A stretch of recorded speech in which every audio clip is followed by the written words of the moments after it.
Hi friends, ಎಲ್ಲರಿಗೂ ನಮಸ್ಕಾರ. ನೋಡಿ ಫ್ರೆಂಡ್ಸ್, ಇವತ್ತು ಮಳೆ ಬರ್ತಾಯಿತ್ತು ನಮ್ಮೂರಲ್ಲಿ. ಅಂದರೆ ಜಾಸ್ತಿ ಎಲ್ಲ ಸುಮಾರಾಗಿ ಬರ್ತಾಯಿದೆ. ಹೆವಿ ಗಾಳಿ ಬೇರೆ ಬೀಸ್ತಾ ಇದೆ. ಇವತ್ತು ನಾವು ಕೊತ್ತಂಬರಿ ಸೊಪ್ಪು ಕೀಳ್ತಾ ಇದ್ದೀವಿ ಫ್ರೆಂಡ್ಸ್.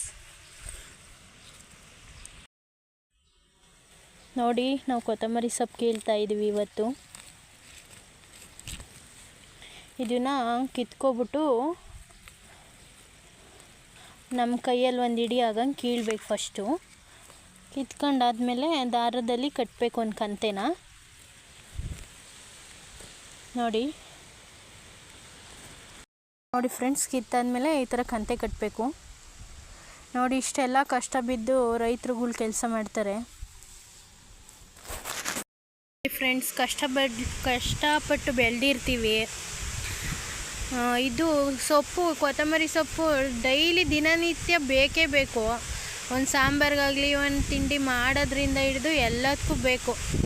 ಅದರಲ್ಲೂ ರೈತ ಕಷ್ಟಪಟ್ಟು ಬೆಳೆದಿರ್ತಾನೆ. ಮಳೆ ಇಲ್ಲ, ಬೋರ್ವೆಲಲ್ಲಿ ನೀರಿರಲ್ಲ. ಆದರೂ ತಗೊಳ್ಳೋರು ಹೆಂಗೆ ಅಂದರೆ 6ಕ್ಕೆ 3 ತಗೊತಾರೆ. ನಮಗೂ 10 ರೂಪಾಯಿ ಹುಟ್ಟಬೇಕು ಅಂತ ಹೇಳಿ ನಾವು ಇಷ್ಟೆಲ್ಲ ಕಷ್ಟಪಟ್ಟು ಮಾಡಿರ್ತೀವಿ.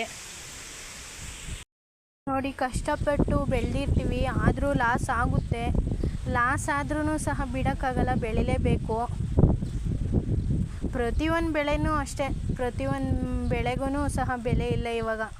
ಹೆಂಗಪ್ಪ ಅಂದರೆ ರೈತರ ಜೀವನ ಮಳೆಯೊಡನೆ ಮತ್ತು ಬೆಳೆಯೊಡನೆ ಜೂಜಾಟ ಆಡ್ದಂಗೆ ಆಗ್ಬಿಟ್ಟೈತೆ. ಗ್ರಾಹಕರು ಸಹ ರೈತರು ಬೆಳೆದಂಥ ಬೆಳೆಗೆ ಉತ್ತಮವಾದ ಬೆಲೆ ಕೊಟ್ಟು ತಗೊಂಡ್ರೆ ರೈತರಿಗೂ ಸಹ ಹುಮ್ಮಸ್ಸು ಬರುತ್ತೆ ವ್ಯವಸಾಯ ಮಾಡೋಕ್ಕೆ. ಅವ್ರ ಜೀವನನೂ ಸಹ ಸುಧಾರಿಸ್ದಂಗಾಗುತ್ತೆ. ಅದರಿಂದ ರೈತರಿಗೆ ಎಲ್ಲರೂ ಸಹಕಾರ ಕೊಡಿ ಫ್ರೆಂಡ್ಸ್. Thank you. ಇನ್ನೂ ಯಾರು ನಮ್ಮ ಚಾನಲ್ಗೆ ಸಬ್ಸ್ಕ್ರೈಬ್ ಆಗಿಲ್ವೋ ಅವ್ರು ಸಬ್ಸ್ಕ್ರೈಬ್ ಮಾಡ್ಕೊಳ್ಳಿ. ಬೇಗ ಸಪೋರ್ಟ್ ಮಾಡಿ, ಲೈಕ್ ಮಾಡಿ, ಶೇರ್ ಮಾಡಿ ಫ್ರೆಂಡ್ಸ್.